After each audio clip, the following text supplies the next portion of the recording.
SBA Publications.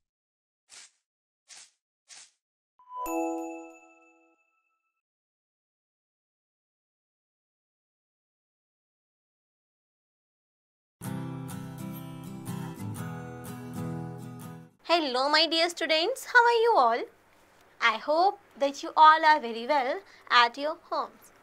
Students, today we are going to start chapter 11, that is Mapping the Neighborhood.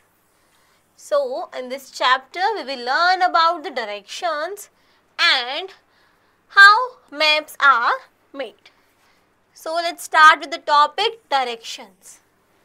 Students, a map shows 4 cardinal directions, namely north, south, east and west.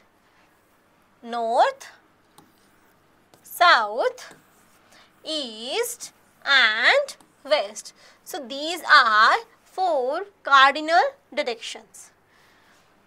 Top of the map shows the north, bottom of map shows south. East is to right and west is to left of the map. So there are 4 directions between the 4 cardinal directions. जो हमारी directions हैं 4, इनके बीच में cardinal directions हैं 4, इनके बीच में भी directions होती हैं कौन कौन सी? जैसे ये नॉर्थ है और ये ईस्ट है, नॉर्थ ईस्ट, तो यहाँ पे डायरेक्शन जो होती है उसको बोलते हैं हम नॉर्थ ईस्ट. ऐसे ही इस तरफ बोलेंगे हम नॉर्थ वेस्ट.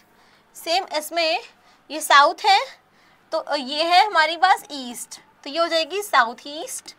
और ऐसे ही ये साउथ है तो ये है वेस्ट, ये हो जाएगी हमारी साउथ वेस्ट. तो ये हमारी होती डायरेक्शंस जो इनके बीच में होती हैं.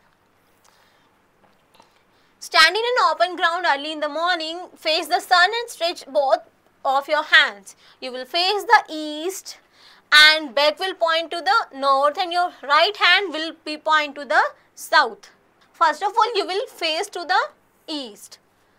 जब आप सन जिस तरफ से राइज होता है, अगर आप उस तरफ फेस करके ऐसे खड़े हो जाएंगे तो सन की तरफ जहाँ पे हमारा फेस होता है वो कौन सी डायरेक्शन होती है? ईस्ट. बैक साइड हो जाती है हमारी वेस्ट. और जहाँ हमारा राइट हैंड होता है वो होती है साउथ और लेफ्ट हैंड होता है हमारा north. Now maps. Maps are drawing of a large area made on paper. It is a drawing of an area, a neighborhood, a town, a country, a continent or the world. Map क्या होता है? Map एक drawing होती है. इसको हम model तो नहीं बोल सकते क्योंकि सिर्फ एक पेपर पे बनाई हुई ड्राइंग होती है.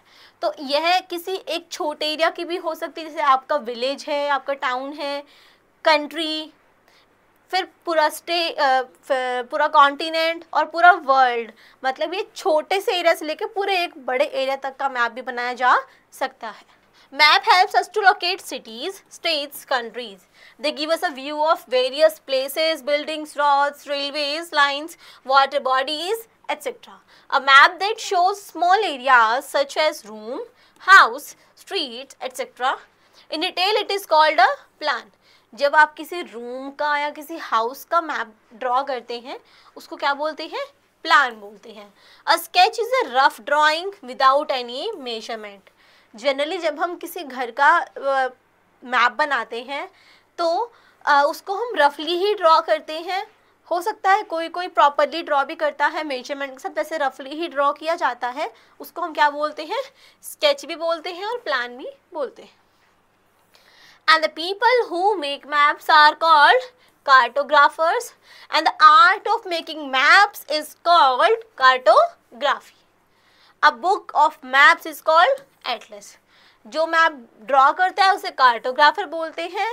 मैप ड्रॉ करने का जो प्रोसेस है उसका नाम होता है कार्टोग्राफी, और जिसमें बहुत सारे मैप्स एक साथ लगे होते हैं, that is known as Atlas.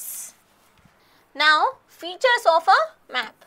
एक मैप के क्या क्या फीचर्स होते हैं? Map are there are a few basic things that we need to keep in mind before making maps. We need to know the directions and the landmarks which can be drawn with the help of the symbols, हम जब map draw करते हैं तो उस time सबसे पहले हम देखते हैं डायरेक्शंस पता होनी चाहिए हमें, और सब डायरेक्शंस ही पता होनी चाहिए, और लैंडमार्क के बारे में हमें पता होना चाहिए कि कौन सी चीज़ को हम किस सिंबल से दिखाने वाले हैं. Now the title or the heading tells us what the map is about. A legend or a key shows what each symbol on the map stands for. Maps are always drawn to scale. जो map draw किए जाते हैं वो proper scale का measurement करके draw किए जाते हैं, हम ऐसे ही मैप नहीं ड्रॉ करते. Now symbols. Different signs and symbols are used to show various features like road, railway lines, reverse, bridge, church etcetera on a map.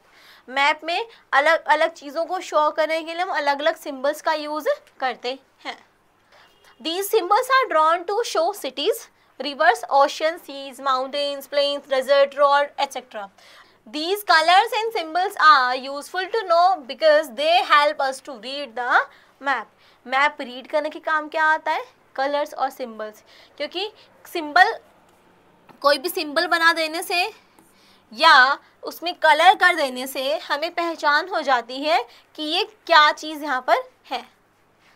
All maps follow a common scheme of colors. For example, blue is always used for water bodies, brown for hills, mountains, plateaus, green for plains, and white for snow-covered areas. Now, legend or key.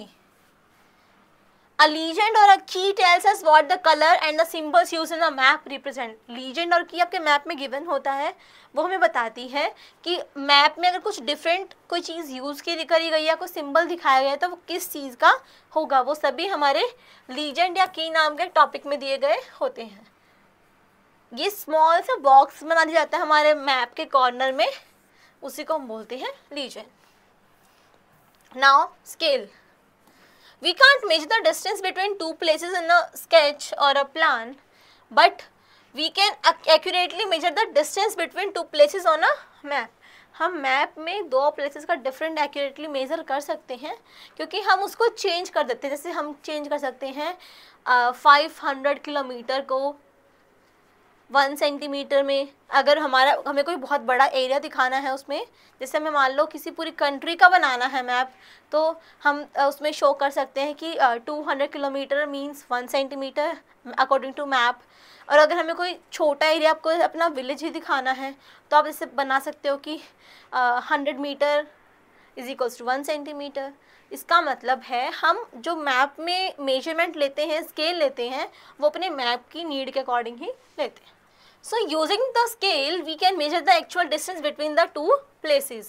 If two places on the map are 4 centimeter apart, they would be 400 kilometer on the ground. Now, landmarks. It is a place, building or structure that is well known and easily visible. A hospital, church, park, temple, museum. ये सब कैसे होते हैं? Common होते हैं, जिनको हम easily पहचान सकते हैं. तो इन्हीं के सिंबल्स हमारे मैप में बने होते हैं, जिससे हम अपनी डायरेक्शन को लोकेट कर पाते हैं कि हाँ, हमें कहाँ जाना है और हम कहाँ पर आ चुके हैं. It becomes easier for a person to find a new place when there are some landmarks on the way. To give someone the correct directions to reach a place, we should know the landmarks along the way. हमें landmarks की पहचान होना भी ज़रूरी है ताकि हम map को अच्छे से रीड कर सकें. Now the topic is aerial view.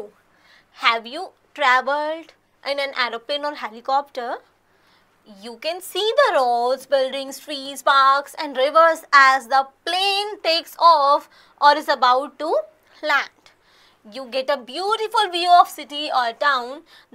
This view gives you an idea of the layout of the city कि city कैसी है, वो आपको इससे आइडिया आ जाता है. कितने सारे रोड्स बने हैं या बिल्डिंग्स बनी है काफ़ी ऊंची ऊंची, सबका हमें पता चल जाता है. If you stand on top of a tall building and look around, you will get a similar view. This is called an aerial view or a bird's eye view. Let's read the keyword. Plan. A diagram showing the relative position or paths of building, town, etc. and sketch, it is a rough drawing that doesn't have many details. Let's revise what we have learned. A map shows 4 cardinal directions, namely north, south, east and west. A landmark is a place, building or structure that is well known and easily visible. Maps are drawings of large area made on paper. It is a drawing of an area, a neighborhood, a town, country, continent or the world according to the scale. Different signs and symbols are used to show various features like roads, railway lines, rivers, bridges, churches, etc. on a map. A legend or a key tells us what the colors and the symbols used in the map represent. We can't measure the distance between 2 places in a sketch or a plan. Now the exercises part is given here. You can do your exercise part by yourself only. So students, now your class is ending here. See you in the next class with a new topic. Bye-bye.